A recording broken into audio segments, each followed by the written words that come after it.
All right, it's another episode of you guys' favorite show. It's the Butt and Breneman show, or the Breneman and Butt show, depending where your allegiance Yes. lies in the Big Ten.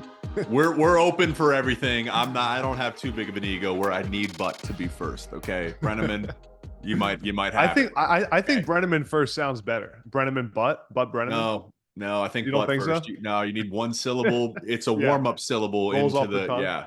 yeah. I like it. Couple big games this weekend. I guess maybe this will decide our fate. USC coming to town, coming to Ann Arbor, playing the Wolverines. Lots to talk about here. Alex Orji's named the starter for Michigan. I've been shocked. I called their game last weekend, and I've been shocked that if you told me before the season I'd be talking about undisciplined tackling by Michigan's defense, I'd be like, no way. If I told you that it would take until Arkansas State for people to believe in the run game, I'd be like, no way. And yet here we are, and USC's coming to town with a great opportunity for Lincoln Riley to start this Big Ten chapter off on the right foot. What are you looking for in this game? I'm watching the USC Michigan game to see how USC looks with the physicality of the Big Ten. That is, we saw USC against LSU look really good, look like the physical, tough, hard-nosed defense that Lincoln Riley wanted them to evolve into now that he hired D'Anton Lynn as his defensive coordinator. But this test against Michigan is a different beast now. Despite the struggles for Michigan, as we've documented well on this show, Jake, Michigan is going to hit hard, run the football, be tough to tackle, play hard, play physical at the line of scrimmage. And how does USC adjust to that physicality going from the Pac-12 now to a completely different Big Ten conference? It's a statement game for Lincoln Riley. It's one thing to look physical and have a good defense against LSU. It's one thing to do it early in the season when you're not playing good teams. It's another thing to do it in your first Big Ten game against Michigan. So the entire nation is going to be watching to see what kind of Lincoln Riley USC team we get. Are they the legit physical defensive team that we saw against LSU, and is all that hype real? For Michigan, Alex Orji's first game as the starting quarterback. I expect to see a Michigan team that runs the ball 50 times a game and uses Alex Orji in the run game and uses Alex Orji as another running back there. Now that you have Davis Warren on the bench ready to come in, who has experience if Alex Orji were to get hurt, I expect to see Sherrone Moore open this thing up completely from a run game standpoint and just try to pound the rock down USC's throat. I was cooking dinner last night, making some beef gyros. Ooh, how were they? Good? They were delicious. Okay. And, I was dicing up an onion, and it got me thinking about this week.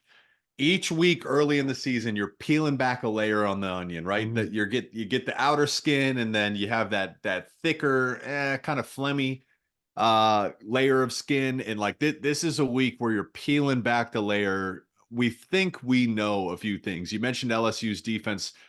You can't deny how they looked versus LSU, but the context matters. LSU's look shaky. Maybe LSU isn't who we thought they were. The truth of the matter is that was a big game in Vegas to open the year. Now this is a huge game on the road. Huge opportunity for that team. Jake, knowing this Michigan program, how does the quarterback change impact what they do on offense? Do you agree with me that they're going to run the ball 50 times a game? Is that what you see happening, or do you see the pass game opening up some more? I think actually both are true. I think you have to run the ball. I think you have to, and really, like, I've been expecting to see the way Georgia Tech used their quarterback versus Florida State week 1. Like that was a beautifully crafted run game. That's what Michigan has to do. Mm-hmm. Like I've been waiting to see it. And I don't know that I've seen that creativity out of their run package. And I still think they've been trying to figure out who their running back one is, their bell cow, whether it's Khalil Moll. So they've had a lot to figure out to start this year. Yeah. By the same note, though, Arkansas State sat their safeties at 7 yards last week. I kept I'm like, they are daring Michigan, saying, we dare you to, and they couldn't do it. Mm-hmm. And they couldn't do it. So what do you think LSU is going to do? What do you think D'Anton Lynn's going to do? He's a great defensive mind. They're going to, so it makes it very hard to run the ball. But I do agree.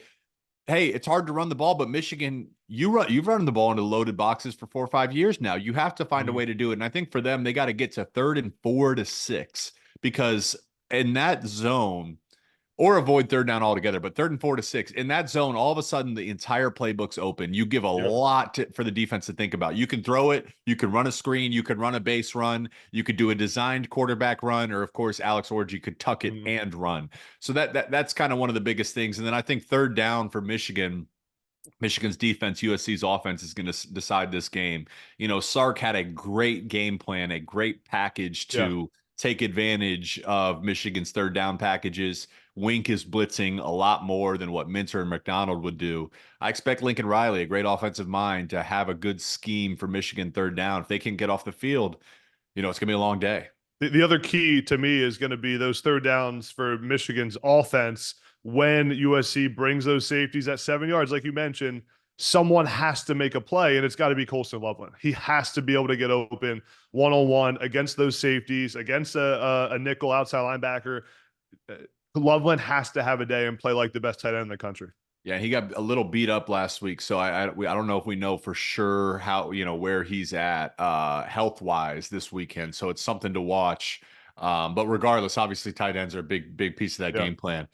Huge game. Hey, that's Saturday. We don't have to wait for Saturday in the Big Ten these days. We got a big one Friday, a ranked matchup between Alex Rue, Illinois Fighting Illini, and the Nebraska Cornhuskers, baby. Wow. I checked the weather. Check the weather. Wear many hats here in Chicago for the Big Ten Network, including meteorologist.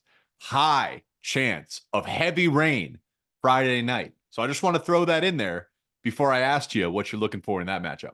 What version of this team do we get? Are they the hard-nosed team that can open it up and play great defense? How does Dylan Raiola play in his first Big Ten game? It's going to be fun to watch and see. This is the first step now that Nebraska got over the Colorado hump and got over the first few games of the year. This is the first tough game against a ranked opponent for Nebraska to get to that 7-0 mark that we keep talking about, to go when they head into Columbus to play Ohio State, and they got to get past Illinois first. So it's a fun game. I love Friday night Big Ten football. I mean, it just feels good. We'll be in the hotel room, Jake. We get ready to call our games wherever we're at and turn on some Friday night football on Fox. I can't wait to see it. And I'm excited to see Nebraska, but deep down, I'm hoping Illinois wins just so Alex Rue's in a good mood next week. I just want him to be in a good mood. He's a positive guy. Never seen him in a bad mood. But there's a lot riding on this game, certainly for all of Illini Nation. You know, I look at talk about peeling back the layers. I think I know who Nebraska is, but what a great test, and really just handling the moment. Think about the big games Nebraska has just handed to other teams in recent years, where they've been.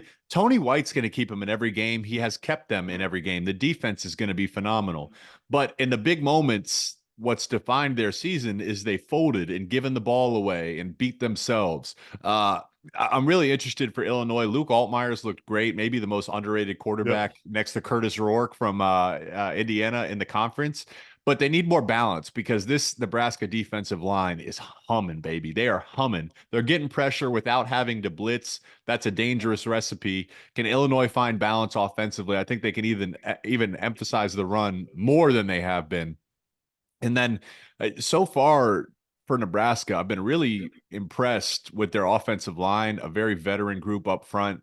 They've been able to just break open some big time run schemes, and they're facing the best defense they've seen all year in Illinois. So I think that's only going to help Dylan Raiola, a young quarterback, help him settle in the game, run the ball. We don't need you to win the game, because what's happened is when we've asked a quarterback to win the game for us, they've lost it for us. We're going to help you out, Dylan Raiola. It's a great point you make, Jake, and I think back the layers of the onion, we haven't seen Nebraska face a team that can run the football like Illinois is going to be able to. At some point in this game, Nebraska is going to have to win the game. Dylan Raiola is going to have to make big throws on third down and medium to long. In critical moments, Raiola is going to have to make plays with his arm. And we've seen them time after time, not Raiola, but this Nebraska program, turn the football over. Meanwhile, Illinois this season is +8 in turnover margin, has been opportunistic, taking ball away.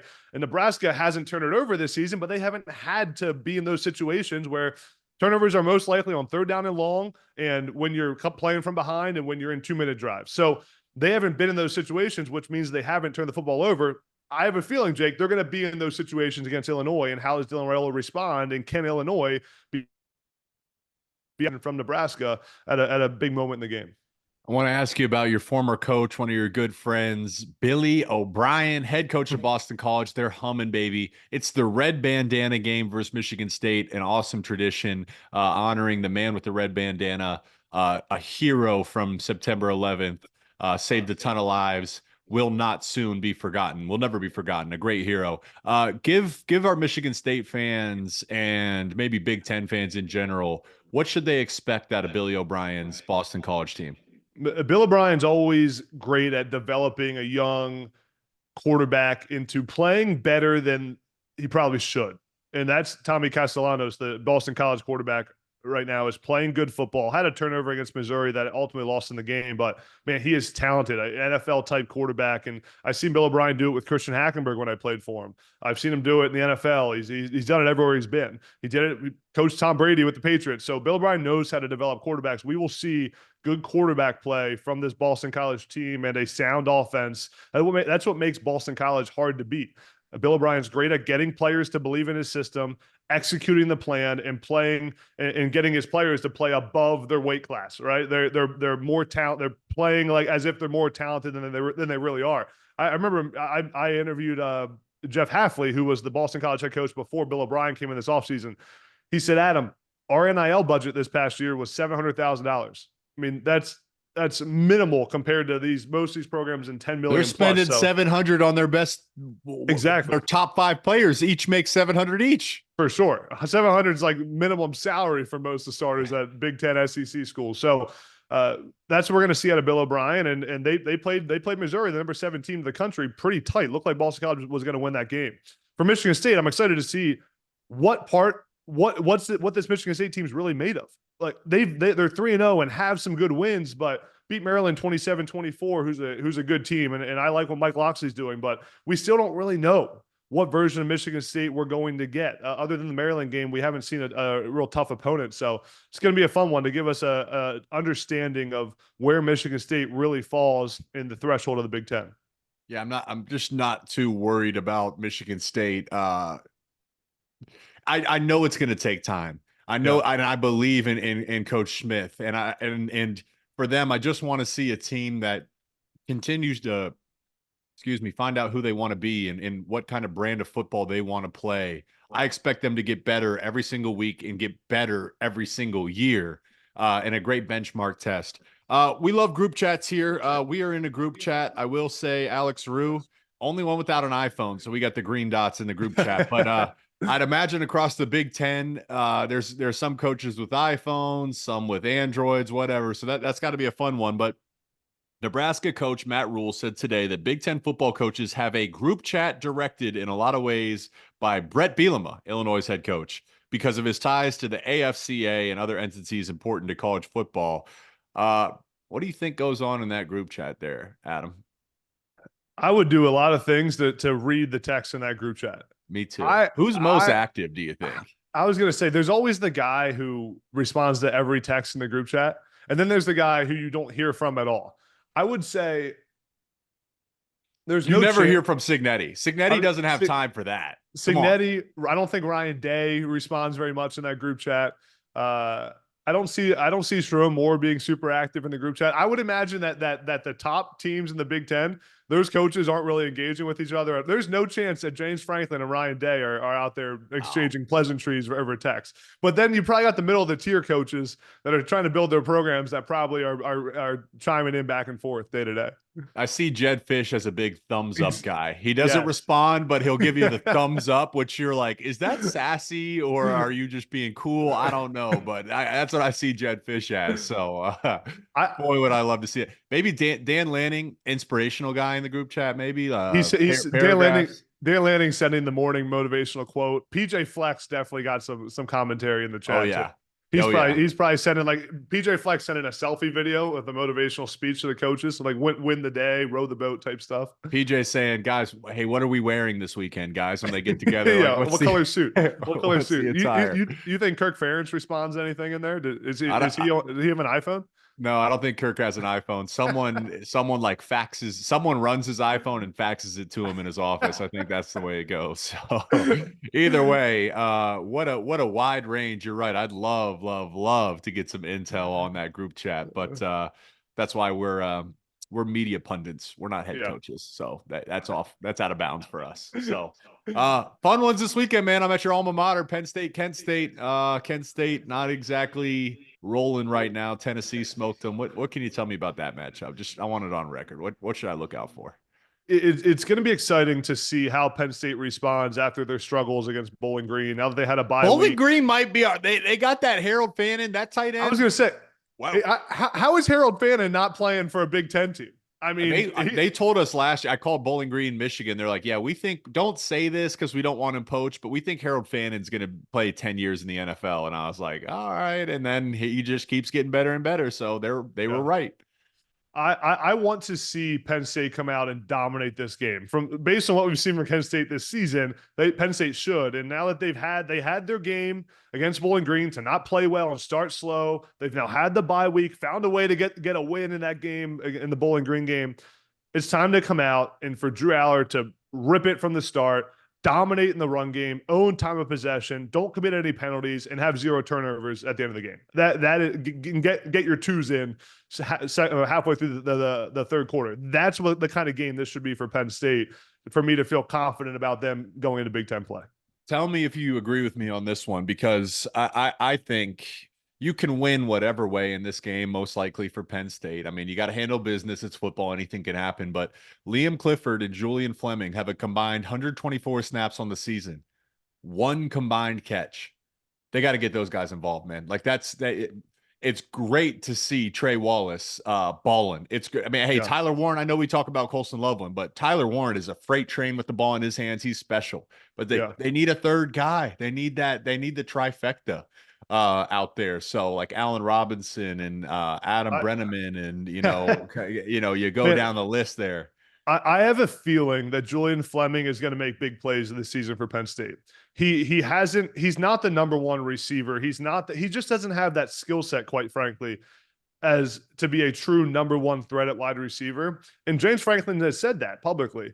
But he does have the skill set and the awareness and the football IQ and the hands and the physicality to be a solid 2 to 3 receiver in the Big Ten. Clearly, he was that at Ohio State with a really good receiver room. They're going to count on Julian Fleming, and Julian Fleming at some point during this season is going to step up and make a huge catch, whether it's a touchdown catch, whether it's an overtime play, whether it's a huge 3rd down, 4th down conversion. I have this vision of Julian Fleming stepping up and being a major player for Penn State season. All right, folks. Well, you heard it here. When that happens, this isn't the week to make that, but this is the week. It's going to be like week 8. Just put some deposits, buy some long-term government bonds, very safe, and then draw on it later in the season when you got some of the tougher opponents. They're going to need it for Penn State. So we will touch base on one of these episodes of the Breneman and Butt show, or the Butt and Breneman show, wherever your allegiance stands, when Julian Fleming makes a big play. So good to see you, man. Always good to see you. Always good to talk with you. You guys, thanks for tuning in. We'll see you next week.